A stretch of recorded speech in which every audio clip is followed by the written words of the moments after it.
Hello, friends, and welcome to Adventures in Pixie Land. My name's Amy. I'm an ordained minister, and we are in Bible study. We are in the NIV, and we are in 1 Samuel chapter 14. Jonathan attacks the Philistines. As a refresher, we are dealing with Saul being made king, but God not happy that Israel wants a king in the first place. This will eventually lead into the story of King David.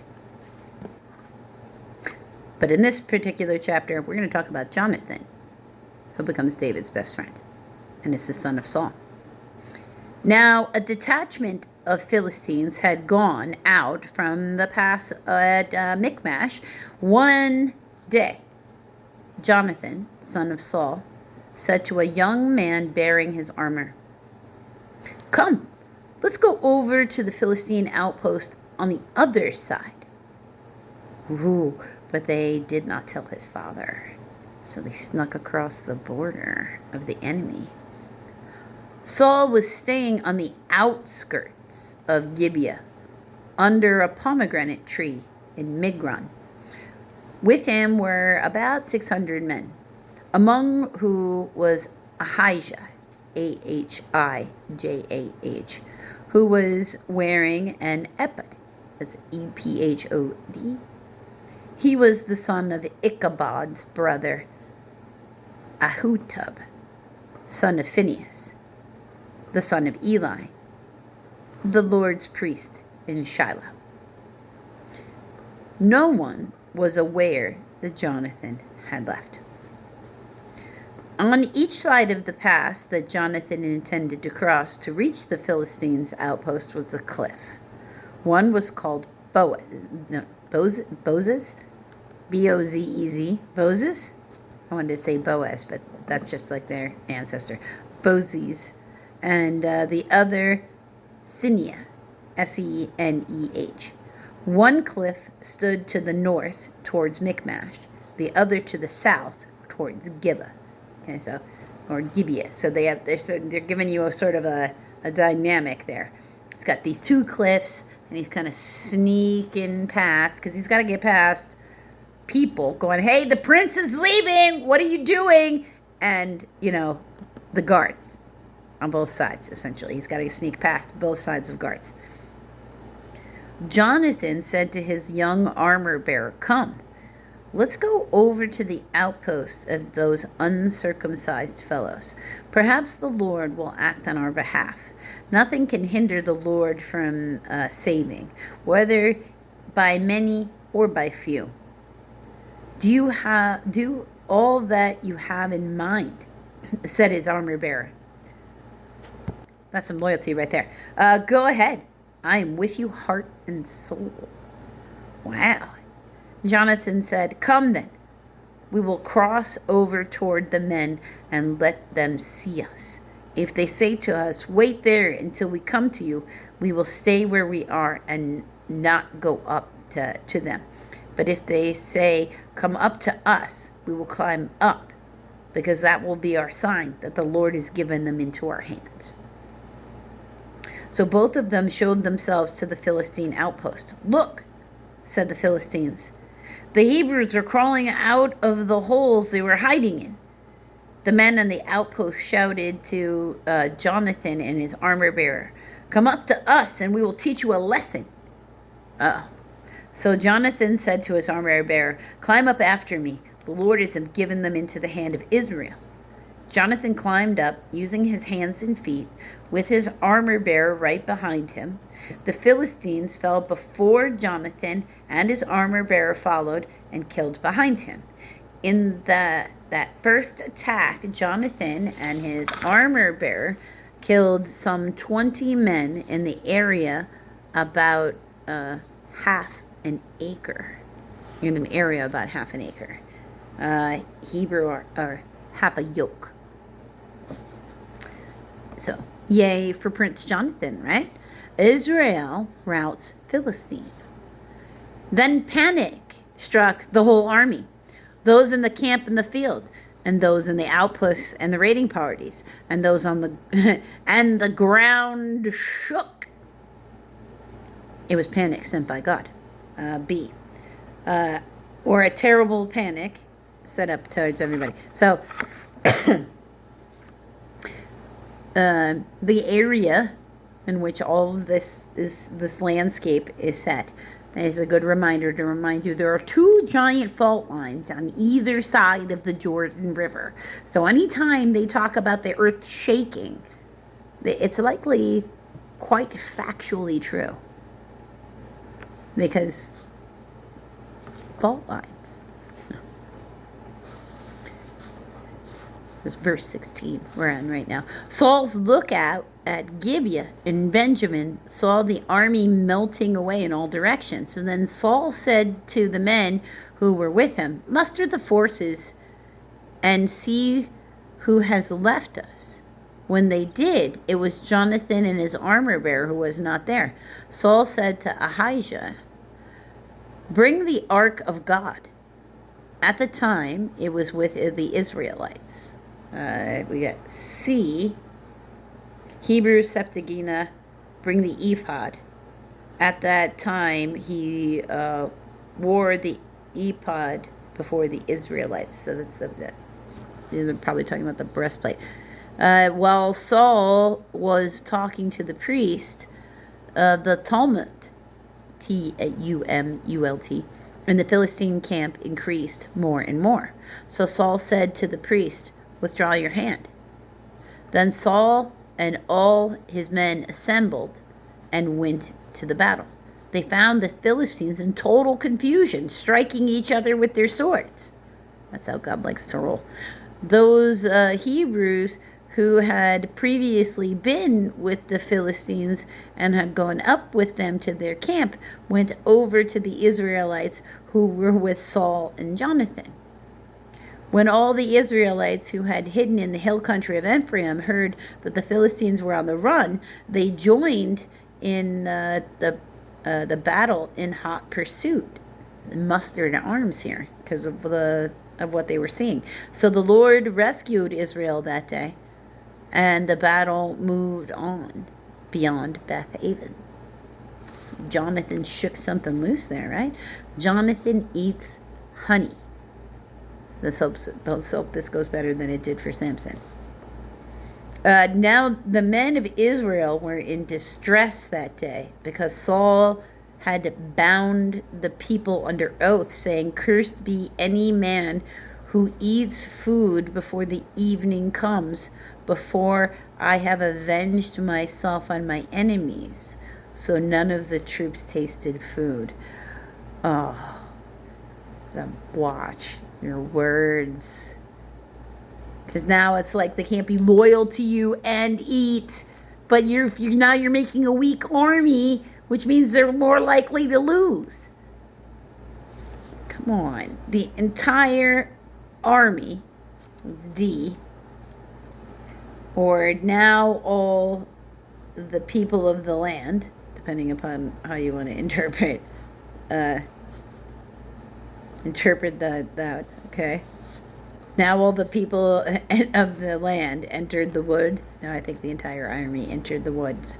And there was honey on the ground. When they went into the woods, they saw honey oozing out. Yet no one put his hand to his mouth because they feared the oath. So, I know that sounds kind of weird. You're like, what? Because we think of honey and honeycombs, we think it up in trees. But there is a type of bee that lives underground and will make their honeycombs and stuff underground. This type of bee still exists today. But Jonathan had not heard that his father had bound the people with an oath. So he reached out the end of his staff that was in his hand and dipped it into the honeycomb. He raised his hand to his mouth, and his eyes brightened. E. There we go. Or his strength was renewed. Yeah, because you were just fighting, and now you gave yourself some sugar. Then one of his soldiers told him, "Your father bound the army under a strict oath, saying, 'Cursed be any man who eats food today.' That is why the men are faint." Jonathan said, "My father has made trouble for the country. See how my eyes brightened? F, or my strength was renewed. When I tasted a little of this honey, how much better would it have been if the men had eaten some today of the plunder they took from their enemies? Would not the slaughter of the Philistines have been even greater?" That day, after the Israelites had struck down the Philistines from Michmash to Ajalon, they were exhausted. They pounced on the plunder, and taking sheep, cattle, and calves, they butchered them on the ground and ate them together with their blood. Oh no, no. Every animal's life force is in the blood. Every creature in existence, their life force is in the blood. No blood. Especially then, I think, blood-borne contaminants doing things to the brain. Like mad cow disease, right? Then someone said to Saul, "Look, the men are sinning against the Lord by eating meat that has blood in it," like I just did. "You have broken faith," he said. "Roll a large stone over here at once." Then he said, "Go out among the men and tell them, 'Each of you bring me your cattle and sheep and slaughter them here and eat them. Do not sin against the Lord by eating with blood still in it.'" So everyone brought his ox that night and slaughtered it there. Then Saul built an altar to the Lord. It was the first time he had done this. They have a priest right there with him. Why is he doing this? Saul said, "Let's go down after the Philistines by night and plunder them till dawn, and let us not leave one of them alive." "Do whatever seems best to you," they replied. But the priest said, "Let us inquire of God here." That's the right answer. So Saul asked God, "Shall I go down after the Philistines? Will you give them over into Israel's hand?" But God did not answer him that day. Well, why would he? They just ate a bunch of blood. They got to purify themselves. He's not going to answer them now. Saul therefore said, "Come here, all of you who are leaders of the army, and let us find out what sin has been committed today." You already know, you ate blood. "As surely as the Lord who rescues Israel lives, even if it lies with my son Jonathan, he must die." But not one of the men said a word. Saul said to all the Israelites, "You stand over there, and I and Jonathan, my son, will stand over here." "Do whatever seems best to you," they replied. Then Saul prayed to the Lord, the God of Israel, "Give me the right answer." G, Hebrew and Septuagint. "Why have you not answered your servant today? If the fault is in me or my son Jonathan, respond with Urim. But if it is all of Israel's fault, respond with Thummim." Now, this is something they're meant to wear. The priests are really supposed to wear it. It's part of the casting of lots. It's basically a yes and a no. And I think of it as an upward triangle and a downward triangle, because when you put them together, that's the Star of David, which is every one of the letters in Hebrew can fit inside the Star of David in their original sort of shape, especially when they're more slashes, a little less calligraphy pen, a little more hand chisel, if you will, then they fit inside the Star of David. But also, it is basically their yes, no. So it's upward triangle, downward triangle, basically smite, bless. Or if you're looking at in the terms of alchemy, which understand by the time these people have these things, they already have been introduced to Egypt and alchemy and all that other kind of stuff, because that's where alchemy even comes from, that area. So basically fire and water would be the other thing. So, but still consistent, because smite God sends lightning. God sends fire. God sends destruction. It's a burnt offering. Water. Water is cooling. Water is healing. God saved them, right? He blessed them by parting the waters. So, Urim and Thummim, or Thummim. So, Urim, Eurim, Thummim, Thummin.